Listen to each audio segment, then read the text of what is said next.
சகோதரி ஒருத்தன் மட்டும் டி நகர்ல தனியா நடந்து வந்துட்டாங்கன்னு சொல்லி சந்தோஷமா பேசுறீங்க. ஐயா பாஸ்கோன்னு என்ன தெரியுமா? ஐயா பாஸ்கோன்னு என்ன தெரியுமா? குழந்தைகளுக்கு மேல இருக்கக்கூடிய குற்றச்சாட்டு. எத்தனை வழக்குகள் தெரியுமா? 6990 வழக்குகள். அப்ப 6990 பேரும் பாதுகாப்பா வந்துட்டாங்களா? ஆட்சியில ஊழல் என்பது நடக்காத ஒரு இடமே கிடையாது. கலால் வரியை பத்தி ஒண்ணு பேசினாரு. கலால் வரிக்கு மிக முக்கியமாக டாஸ்மாக் ஆரம்பித்ததை யார் அப்படின்னாங்க.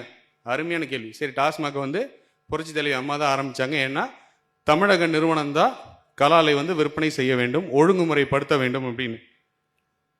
ஒரு நினைவூட்டுறேன். 11 ஏப்ரல் 2016 காலையில மணி 9:13 மது விலக்கை அமுல்படுத்த சட்டம் நிறைவேற்றப்படும், மது விற்பனை செய்யும் டாஸ்மாக் நிறுவனம் கலைக்கப்படும். சொன்னது யார் தெரியுமா? கருணாநிதி. போட்டது ட்வீட்ல. அதுக்கப்புறம் அவரோட மகன் ஸ்டாலின், நாங்கள் ஆட்சிக்கு வந்தா ஒரு சொட்டு மது கூட இருக்காது அப்படின்னு பேசினவங்க தானே. அப்புறம் சகோதரி என்ன சொன்னாங்க?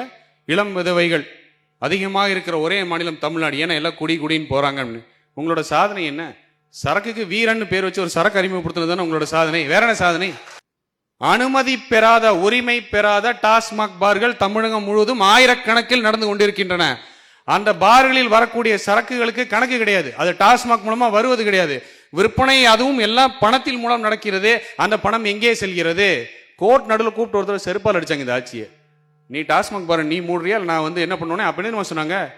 2 மாத காலம் அவகாசம் கொடுங்கள் நீதியரசர் அவர்களே. ஏன்னா அந்த டாஸ்மாக் பார் நடத்துறவங்கலாம் கொரோனா காலத்தினால மிகவும் பாதிப்படைந்து விட்டார்கள்.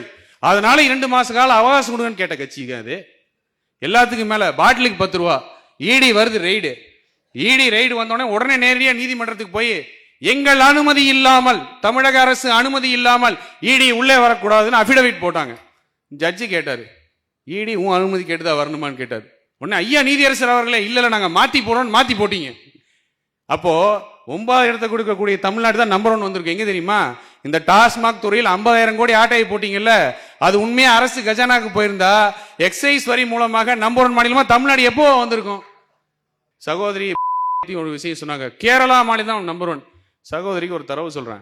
சட்டமன்றத்தில் எடப்பாடி எந்திரிச்சு கேட்டாரு, இருந்தாலே பிடிச்சி வழக்கு போட்டு அவனை ஜெயிலில் போகணுங்கிற சட்டம் சொல்லுது. எத்தனை பேர் பிடிச்சிங்கன்னு அரசோட தரவு கொடுக்குறாங்க. 1196 பேர் வைத்து பிடிபட்டானு போட்டீங்க. சரி, எத்தனை பேர் மேலே கேஸ் போட்டீங்க? 196 பேர் மேலே. நாங்கள் ஏன்னா விற்கிறதும் திமுகவை சேர்ந்தவர்களாக தான் இருக்கிறாங்க. போலீஸ்க்கு துணை போகிறதும் போலீஸ்காரங்களா தான் இருக்கிறாங்க. ஃபுல் நெட்வொர்க்கே. ஜாஃபர் சாதிங்கிற பேரை மறந்துட்டீங்களா? ஊர் விட்டு ஊருக்கு பார்த்துருக்கோம். நாடு விட்டு நாடு கடத்தின வரலாறு, வரலாறு. அவனை ஒரு அயகலாளி செயலராக வச்ச வரலாறு வச்சிருக்கீங்க. நீங்க இங்க பார்த்துட்டு தமிழகத்தில் பாலாறும் தேனாரும் ஓடுகிறது, மக்கள் மகிழ்ச்சியாக இருக்கிறார்கள், அனைவரும் ஆனந்த கூத்தாடுகிறார்கள், துன்பம் என்பதே இல்லை, எல்லாரும் வேலைக்கு போகிறார்கள் என்று மேடைக்கு மேடை நீங்க விளம்பரம் கொடுக்கறதுக்கு தான் இருக்கும். 4.5 ஆண்டுகள் வெறும் காட்சி தான் நடத்திருக்கீங்க, ஆட்சி நடத்தல.